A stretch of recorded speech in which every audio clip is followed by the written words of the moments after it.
Life without adventure is not a life at all. Hi, this is Matthew of the Mavineeka Life and Travel Blogs. Currently, I'm in Hamilton City, particularly the Hamilton Gardens.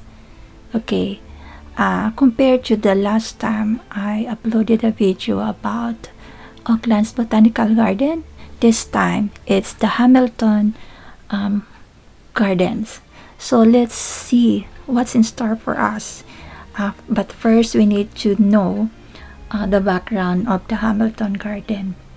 Okay, so Hamilton is a city in the Waikato region of New Zealand's North Island. Hamilton Gardens, a sprawling public park, features elaborate theme gardens ranging from Italian Renaissance to Japanese and traditional Maori styles. The Waikato Museum displays Maori art and artifacts. Okay, so let's see. Hamilton Gardens is actually located in the south of Hamilton and managed by the Hamilton Council in New Zealand. So just like the Botanical Garden of Auckland, it is also managed by the Auckland Council, Auckland City Council. But in this Hamilton Garden, it is being managed by the Hamilton Council. Okay, so it has a 54-hectare land based on the banks of Waikato River. Yan, so po. So, nakaano po siya dun sa Waikato River, which is the longest river in New Zealand. Okay. And then, it has an enclosed gardens, open lawns, a lake, a nursery, a convention center. As you can see po, yan po yung pinaka-office ng convention center. Hamilton is cemetery as well. Most popular visitor attraction in Waikato, this Hamilton Garden. So it's actually attracting more than 1 million people and hosting more than 2,000 events a year. Can you imagine? So 2,000 events per year. And it features 21 gardens representing the art, beliefs, lifestyles, and tradition of different civilizations or historical garden sites. There are different groups of gardens. One is the Paradise, next is the Productive, the Fantasy, Cultivar, and Landscape Garden collections. So the first development began in early 1960s and what was then the city's waste disposal site. So, nag-umpisa lang po siya as a waste disposal site. And then the first substantial development was the Rogers Rose Garden in 1971 in attempt to block highway development over the site. So, yan po yung ginawa nila. So, para hindi po malagyan po ng highway ang lugar na yan, so, nilagyan po nila ng Rose Garden. Ayan. And due to its popularity, so it garnered awards and recognition, particularly the Hamilton Garden Rose and then the International Garden Tourism Awards. Ayan. So, ang galing naman pala. Okay. So, yan po, habang ikaw po ay nasa loob ng parang Renaissance building na yan, you can imagine really kung paano po yung how artistic the people who developed this one and also their imagination that they put into practice through garden. Ayan po. So, yung imagination po nila, creativity po nila, ay nilagay po nila sa garden. So, in that video, sa likuran po na yan, makikita nyo yung tropical garden. Okay. So, we'll discuss different gardens, like the Paradise Garden collections. So, it represents how gardeners have tried to create paradise on earth. Ayan, can you imagine? So, iniisip po ng mga gardeners, paano ba natin gawing paradise sa mundo or sa earth ang lugar na ito? So, actually, paradise derived from the old Persian word paradise, which translates to as enclosed garden. And then there are 6 gardens in this collection. So these are the Chinese Scholars Garden, the Japanese Garden, the English Flower Garden, the Modernist Garden, the Italian Renaissance Garden, the Indian Shower Bath Garden, and the proposed ancient Egyptian garden, which will cost around $600,000. Okay. Ayan po. So, can you imagine papaano po at gaano po kalaki po yung budget for a garden? Especially po sa ganyang kalaking garden tulad ng Hamilton Garden. So, yung mga garden po na yan, mga naka-enclose. So, if you want to take a look in each of the garden, you need to go to yung pinaka-center po na yan, and then makikita nyo po yung entrance, and then you will also see the exit. So, if you want to proceed to other gardens, you need to go back dyan po sa pinaka-center, and you will see po yung entrance ng different gardens. Ayan. So, napaka-artistic po at napaka-imaginative po ng nag-initiate po ng garden na ito. Okay. So, in that, you will see the culinary garden. Ayan po, culinary. So, mga nagluluto po, ginagamit po yung mga plants na yan. Okay. So, talagang inaalagaan po siya. And then, the potpourri. And then, the medicinal. So, ayan po, different plants. So, ayan po, pag may sakit po, ayan po, pinanggagamot yung medicinal plants na yan.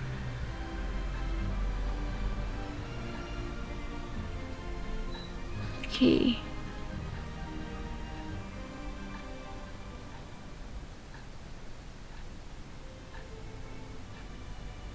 So, bawat tanim po may mga label po siya para malaman po kung anong klaseng tanim siya at kung saan po siya belong. Okay.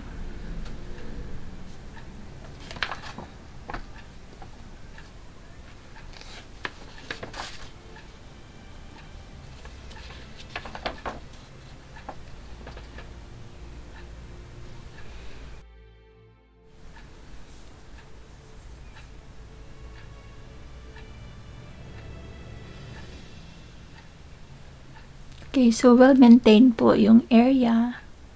And then, makikita mo talaga yung mga different kinds of plants na mini-maintain po ng council.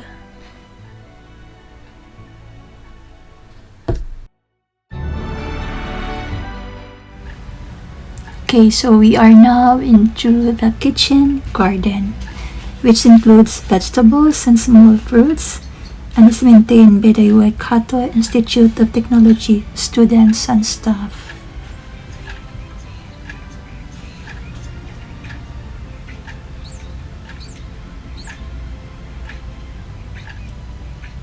So, ito na yung pinaka-hands-on ng mga estudyante and staff ng institute.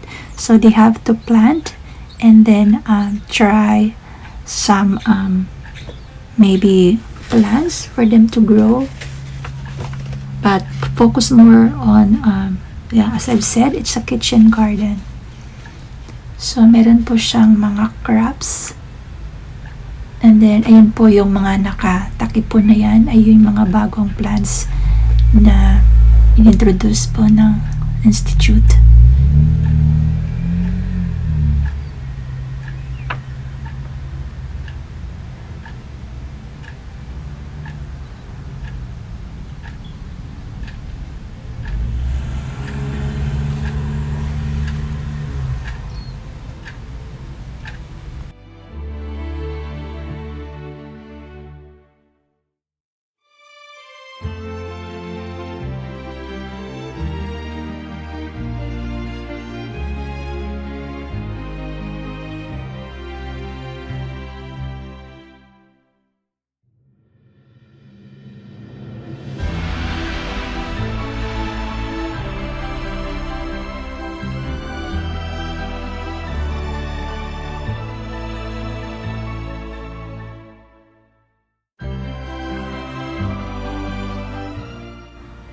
Okay, so since we're done, we need to go out and continue with our tour. In that video, you will see that there's what they call as the Huddleston Airship, which is actually launched in the Hamilton Gardens in addition to the 19th century thing. So it is the newest of their attraction, and also the creation of the Huddleston was inspired by a children's book, and its inventors say that it serves an important mystical purpose, traveling through the garden at night, bewitching all who visit. So it's a nice piece of gardening equipment which we can float around the steam engine and prune high trees and high hedges and deliver mulch and plants to these gardens. So yan po siya. So the unique design can be found floating next to the concept garden, which was also revealed to the public. So the concept garden is hidden behind a secret yellow wardrobe. So yan po, that's according to the columnist Hunter Calder. So we are now in the Mansfield Garden. Okay.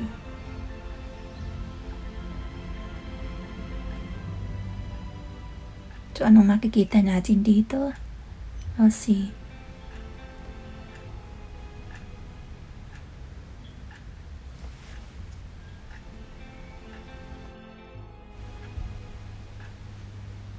Okay, so we are now into the Mansfield Garden, which was established in 2018 and was arranged to show a slice of early 20th century New Zealand.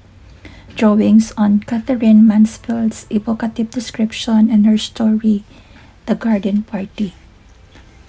She was a New Zealand-born author recognized internationally as one of the foremost pioneers of the modern literature. The Garden Party was one of the best-known works.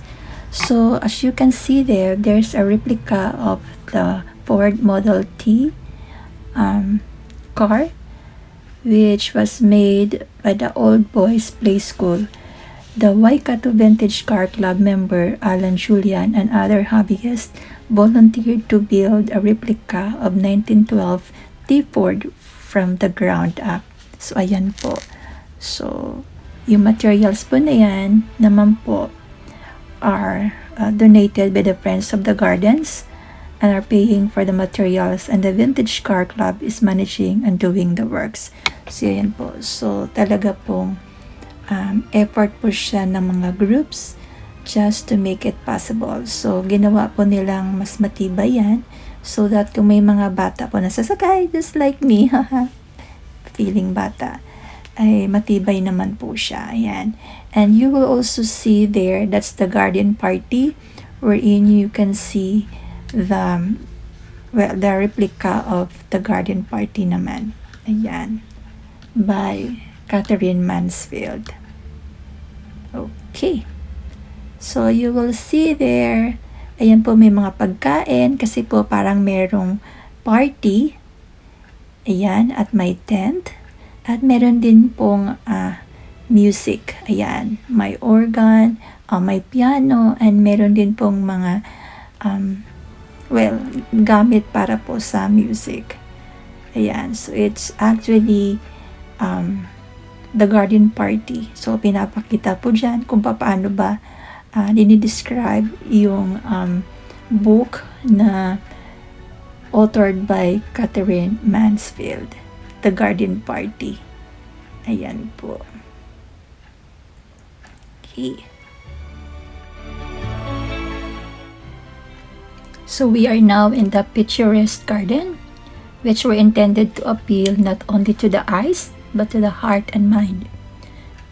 They often had a planned sequence of pictures referring to a ritual journey or fantasy story that was sometimes referred to as a third dimension garden. So fantasy story by Mozart's 18th century, they call the Magic Flute or the opera of the Magic Flute. The story is told through the various garden features starting at the other western entrance. Most of these features were also Masonic symbols that were common in garden in that era. Okay, so makikita niyo po dyan yung magic float set on the pillars given to Tamino to help in his quest.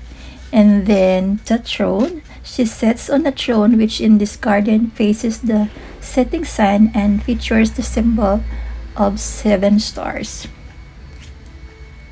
Ayan. And that river naman po, yan po yung Waikato River. So makikita niyo po rin dyan. So yeah. Okay.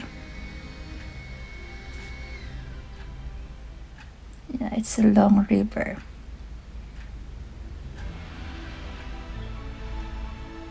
Okay. So as we go along,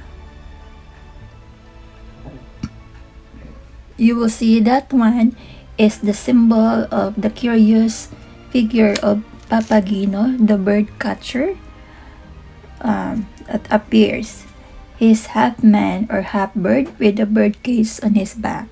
So, ayan po siya. So, yun po yung mga symbols na makikita niyo when you go there. And finally, that is the cape, kung saan naman po, yun yung final quest po ng secret initiation for Tamino.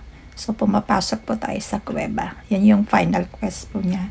So, actually, it's a story na napapaloob po sa magic float. Ayan. Okay, so mas marami pong kwento sa bawat garden na makikita natin.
Okay, in this area, you will see, ito po yung center kung saan po kayo pwedeng pumunta sa different gardens. Ito yung pinaka-center ng gates. So if you want to go to a certain garden, just go to the center and then you will see the entrance and the exit. So yan po siya. Okay. And this one, this is the Te Para Para garden, which is a traditional Maori garden that demonstrate how Maori grew food in gardens on the banks of Waikato River before European settlements. So, ayan po. Makikita niyo po yung bahay ng Maori and yung design. How creative they are. Pansin niyo. And then yung garden. This is really amazing. Okay, and even yung wood carvings or even yung pagka-carve po nila sa mga stones is really amazing.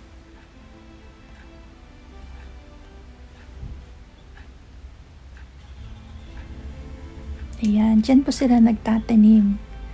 So, it's ready for planting na.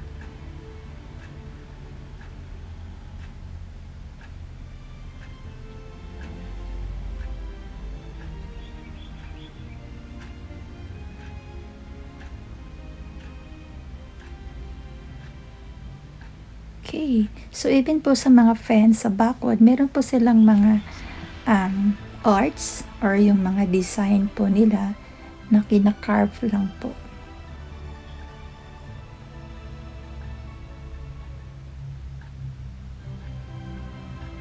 So, ma-imagine nyo nung unang araw, ganun ang way of living at kung paano sila tatanim along the banks of Waikato River. So, yun po, yung kanilang bahay nasa taas. And then, para walang makapasok, wala po siyang makikitang hagdan. So, I think it's a movable one, yung ladder niya. And then, maliit lang din po yung entrance. Ayan.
So we are now into the Italian Renaissance gardens, which evolves from many sources, in particular the Arab garden traditions, although Islamic symbolism was given a Christian interpretation.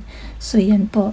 The other major influence was a revival of interest in the cultures of antiquity, and the Renaissance designers constantly tried to emulate and surpass the ancient Greek and Roman achievements. Oh, ayan. And then, look at the view. Ang ganda po. Stunning. Renaissance garden was also an evolution of the medieval garden, and many of the elements from the earlier era were retained, such as the high surrounding walls, flat square beds with edges lined with plants, beds of simples, flowery meads, and the arch trellis work. Ayan po. It's really awesome.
So we are now into the Indian Sharba Garden. This is the original Paradise Garden, sometimes known as the Universal Garden, not only for its widespread and long period views, but also because it was regarded as an icon for the universe itself. Ayan. So the form of garden spread throughout the Muslim world between the 8th and the 18th centuries.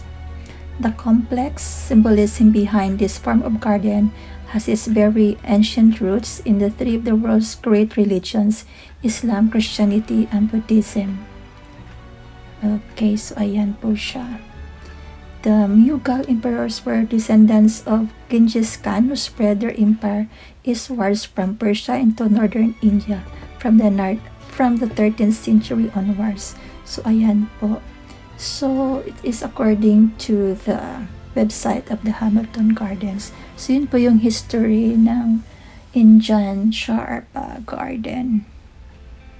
It is really nice and very relaxing. As we continue with our tour, makikita nyo po yung poll, and meron din pong image ni Marilyn Monroe sa background.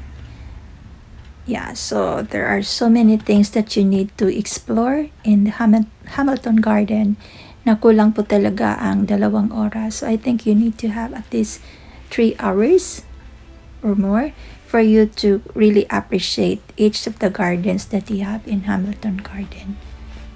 Ayan po.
Again, you will see in the background the Waikato River, na kung saan po along Waikato River po ang Hamilton Garden. So makikita niyo siya from every angle yung river po na yan. So napakalawak at napakahaba po ng river, kaya't makikita mo siya dyan. Okay. And so that's the Hamilton Garden. Thank you for watching. Bye.